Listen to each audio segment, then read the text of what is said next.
திருப்பரங்குன்றம் சுப்பிரமணிய சுவாமி திருக்கோவில் பங்குனி பெருவிழாவின் முக்கிய நிகழ்வான திருத்தேரோட்டம் பக்தர்கள் ஆரோகரா கோஷம் முழங்க வடம் பிடித்து இழுத்தனர். அறுபடை வீடுகளில் முதல் படை வீடான மதுரை மாவட்டம் திருப்பரங்குன்றம் சுப்பிரமணிய சுவாமி திருக்கோவில் பங்குனி பெருவிழா கடந்த 5 நாட்கள் கொடியேற்றத்துடன் துவங்கி 15 நாள் திருவிழாவாக நடைபெற்று வருகிறது.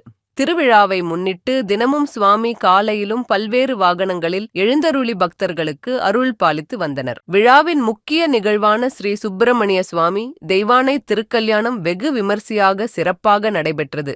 அதனைத் தொடர்ந்து முக்கிய நிகழ்வான திருத்தேரோட்டம் ஆயிரக்கணக்கான பக்தர்கள் படை சூழ அரோகரா கோஷம் முழங்க வடம் பிடித்து இழுக்க திருப்பரங்குன்றம் மலையை சுற்றி வலம் வந்தது. வழிநெடுகிலும் ஆயிரக்கணக்கான பக்தர்கள் அரோகரா கோஷம் முழங்க முருகப்பெருமானை தரிசனம் செய்தனர். தேரோட்ட நிகழ்வில் சுப்பிரமணிய சுவாமி திருக்கோவில் அறங்காவலரும் சமூக ஆர்வலருமான சண்முக சுந்தரம் தலைமையில் பக்தர்களுக்கு நீர், மோர், பிஸ்கட், பாக்கெட் பிரசாதம் வழங்கப்பட்டது.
போட்டு அப்படியே போயிருங்க.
ஆறு படையின் முதல் படையான எம்பெருமான் அருள்மிகு சுப்பிரமணிய சுவாமி முருகப்பெருமானுடைய இன்று தேரோட்ட பெருவிழா பங்குனி திருவிழா சிறப்பாக நடைபெற்றுக் கொண்டிருக்கின்றது.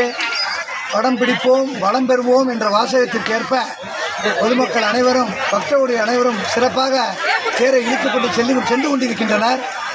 உலக மக்கள் அனைவரும் சிறப்பாக நோய் நொடியின்றி நீரோடி வாழ திருமண தடை நீங்கி குழந்தையுடன் பெற்று எம்பெருமான் சுப்பிரமணிய அருளாசியோடு இன்று இந்த விழா சிறப்பாக நடைபெற்றுக் கொண்டிருக்கின்றது.